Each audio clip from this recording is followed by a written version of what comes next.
Kinumpirma na rin ng Malacanang na totoong nagpa-breast implant ang Pangulo may 20 taon na nakakaraan. Pero ang hindi nila sinabi, para saan ba ang operasyon?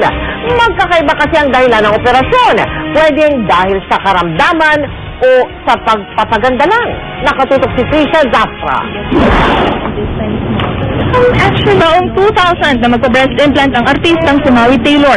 Kinailangan daw itong gawin dahil sa kanyang trabaho. After naman the result, I was more confident, diba? Tapos, yun nga, since I was launched. Ayon sa mga cosmetic surgeon, karaniwang pagpapaganda o aesthetic purposes ang pangunahing dahilan ng pagpapalagay ng breast implant o pagpapadagdag ng dibdib dito sa Pilipinas. Pero pwede rin ito para sa mga na-mastectomy. Most of the time, the breast implants have been placed for aesthetic purposes. Women have like they have a psychological impact, wherein women have like a smaller breast or a flat-chested.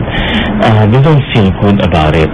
Okay, that's been the psychological aspect, and of course they feel like they are male, you know, and they can even wear the nice clothes that they want to wear. Karaniwang isinasagawa ang procedure sa mga flat-chested. Yung mga bumabao humumpak ang hubog ng dibdib at maging ang mga pinanganak ng di pantay ang dibdib. Karaniwang smooth round silicone implant na gawa sa silicone gel gaya ng mga ito ang ginagamit sa operasyon. Iba-iba ang sukat. Ang ilang ospital, may iba-ibang klase pa nito tulad ng anatomical silicone implant na mayroon ng hubog at polyurethane silicone implant na nababalutan ng material gaya ng sa sponge. This textured implant blends with the tissues, and what remains is just the silicone, which becomes now soft to touch. May isa pang klase ng implant na kung tawagin ay saline. Isa itong pouch na gawa sa elastomer na pinupunan ng saline solution o yung likido na kaparehas ng laman ng dextrose. Ginagawa ang breast implant sa pamamagitan ng paghiwa sa ilalim, tagiliran o gitna ng dibdib. Dito isinusuot ang implant at ipinupwesto sa pagitan ng mammary gland at chest muscle. Isa hanggang 2 oras ang operasyon at 1 linggo ang pamamahinga ng pasyente, pero di na raw kailangan makonfine sa ospital kung wala namang komplikasyon. Kailangan lang tiyaking maganda ang quality ng implant dahil pag nabasag ito sa loob, tatagas ito.